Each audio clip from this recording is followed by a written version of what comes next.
Assalamu alaikum dear students. Open your page number 69, exercise 3C. Today we will solve question number 5. In question number 5, we will discuss addition of mixed fractions. Mix fraction मैं पहले ही आपको समझा चुकी हूँ कि mix fraction क्या होता है। यहाँ पर हम लोगों ने मिक्स फ्रैक्शन की क्या करनी है, एडिशन। ये भी वैसे ही है जैसे कि हम लोग पहले क्वेश्चंस रूल्स कर चुके हैं। उन्हीं रूल्स के तहत हम लोगों ने इस क्वेश्चन को भी क्या करना है, सोल्व करना है। Look at this sum. First के मेरे पास ये सम है, तो यहाँ पर आप लोगों ने रूल्स को याद करना है। हम लोगों ने फ्रैक्शंस में फ्रैक्शन को ऐड करना है और होल नंबर्स में होल नंबर को ऐड करना है। ओके, तो यहाँ पर फ्रैक्शंस को जो कि ऐड करने के रूल्स मैं पहले ही आपको बता चुकी हूँ कि डिनोमिनेटर्स को हम लोगों ने किस तरीके से करना है, कॉमन डिनोमिनेटर्स लेने हैं और उन्हें फिर हम लोगों ने प्लस करना है। सेम उसी मेथड के ज़रिए हम ये क्वेश्चन सॉल्व करेंगे। फर्स्ट में आपको इसके रूल्स बता दूं। We first write the fraction with the common denominator and add. Second पे हमारे पास क्या आएगा, वो next add the whole numbers. हम लोगों ने होल नंबर्स को फिर प्लस करना है। अच्छा जी, थर्ड पे कौन सा रूल है, थर्ड पे ये है, last we add the together our fraction and our whole number. Question number 5. Add these mixed fractions giving your answer in its lowest term. हम लोगों ने मिक्स फ्रैक्शन को ऐड भी करना है और उसका आंसर कौन सी टर्म में देना है, लोवेस्ट टर्म में, यानी कि इसमें कटिंग का मेथड भी होगा। चलें जी, अब हमारे पास ए पार्ट क्या है। ए पार्ट मेरे पास है स्टूडेंट्स 5 होल 3/5 प्लस 2 होल 1/10।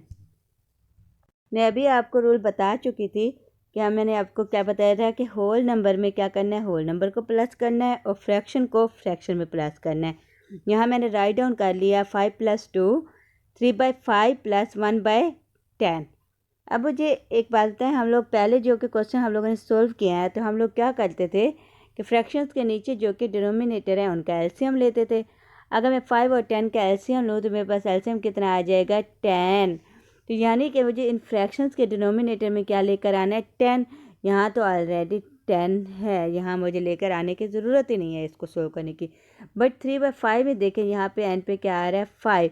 यहाँ मुझे 10, इसके डिनोमिनेटर में मुझे 10 लेकर आना है। तो देखें हम लोग क्या करेंगे, 5 को मैं कौन से नंबर से मल्टीप्लाई करूँ कि 10 आएगा, 2 से। तो अगर मैं 2 से डिनोमिनेटर को मल्टीप्लाई कर रही हूँ तो मैं न्यूमरेटर को भी क्या करूँगी, 2 से मल्टीप्लाई करूँगी। ये यहाँ पर मैंने इसको मल्टीप्लाई कर लिया। ये यहाँ पर ये देखें 5 और 2 तो हो गया मेरे पास 7। अब यहाँ पे हो गया 3 × 6 और 5 × 10, 1/10। यहाँ पर मेरे पास आ जाएगा 7 + 6/10 प्लस 1/10, 1/10। अब देखें कि हमारे पास 7 तो वैसे ही रह जाएगा ना, 7 मेरे पास वैसे रह गया और 6 और 1 मेरे पास क्या आ जाएगा, 6 और 1 मेरे पास आ जाएगा 7। तो मैंने लिख लिया 7 + 7/10। अब मिक्स फ्रैक्शन में हम लोग जब 7 कोई भी होल नंबर जब किसी फ्रैक्शन में प्लस हो रहा होता है तो हम लोग उसको किस तरीके से मिक्स फ्रैक्शन में लिखते थे, हम उसको लिखते थे 7 होल 7/10। तो ये मिक्स फ्रैक्शन में लिखने का हमारा रूल था। यहाँ पर भी देखें मैंने इसको मिक्स फ्रैक्शन में लिख लिया। हमारा आंसर क्या आएगा, 7 whole 7/10 is my answer. B part is 2 whole 3/8 3 whole 1/4। यहाँ पे भी सेम उसी मेथड के ज़रिए होल नंबर में होल नंबर को प्लस करेंगे और फ्रैक्शन में फ्रैक्शन को प्लस करेंगे। ये मैंने लिख लिया। 8 और 4 का मैं अगर एलसीएम लेती हूँ, 8 और 4 का एलसीएम मेरे पास क्या आता है, 8। तो 8 में यहाँ तो 8 ऑलरेडी है, यहाँ मुझे क्या है, 8 लेकर आना है। तो क्या होता है 4 × 8।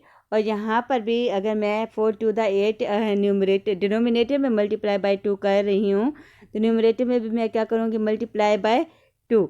ये मैंने यहाँ पर कर लिया। अब देखें कि 1 × 2 4 × 8, ये हो जाएगा मेरे पास 5 + 3/8 प्लस 2/8। अब मैं 3 और 2 को क्या करूँगी, आपस में प्लस करूँगी। 3 और 2 कितना होता है, 5। ये आ जाएगा 5 + 5 + 5/8। ये मेरे पास आ गया। ठीक है, यहाँ मेरे पास क्या आ गया 5 + 5/8।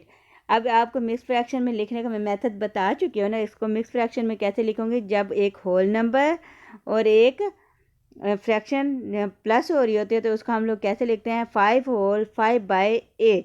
My answer is 5 whole 5/8। C part is 4 whole 5/9, 3 whole 1/18। अब क्या करेंगे, 4 और 3 को पहले प्लस करेंगे, उसके बाद 5/9 + 1/18 इस फ्रैक्शन को सोल्व करूँगी। जब मैं 9 और 18 का एलसीएम लूँ तो मेरे पास एलसीएम आता है 18, यानी कि मुझे इसके डिनोमिनेटर्स में क्या लेके आना है, 18। यहाँ तो ऑलरेडी 18 है ना, तो 9 को कौन से नंबर से मल्टीप्लाई करूँगी कि 18 आएगा, 9 × 2। और डिनोमिनेटर में भी मल्टीप्लाई बाय 2 किया है तो न्यूमरेटर को भी क्या करूँगी, मल्टीप्लाई बाय 2 करूँगी। तो ये देखिए 4 + 3 कितना हो जाएगा, 7, 5 × 10 और 9 × 18, 1 + 1/18। वैसे ये मैंने नीचे इसको सोल्व कर लिया। देखें 7 + 5 × 2, 9 × 2 + 1/18 मेरे पास है। और उसमें जब मैं इसको प्लस करूँगी तो देखें प्लस में क्या आ जाएगा, प्लस में मेरे पास आ जाएगा 7 का 7, 5 × 10, 9 × 18, 1 + 1/18। अब 10 और 1 को जब मैं ऐड करूँगी तो मेरे पास आंसर क्या आ जाएगा, 11। तो यहाँ मैं क्या लिखूँगी, 7 + 11/18। ये मैंने नीचे भी राइट डाउन किया है। देखें 7 + 11/18। अब देखिए कि जब फ्रैक्शन में कोई होल नंबर ऐड हो रहा होता है तो उसे मिक्स फ्रैक्शन में हम लोग कैसे लिखते हैं, हम उसे मिक्स फ्रैक्शन में यूँ लिखते हैं, 7 होल 11/18 इज़ माई आंसर। जी स्टूडेंट्स, आपके रिमेनिंग पार्ट्स भी सेम इसी मेथड के ज़रिए हैं। दुआ में याद रखिएगा। अल्लाह हाफिज़, गुड लक।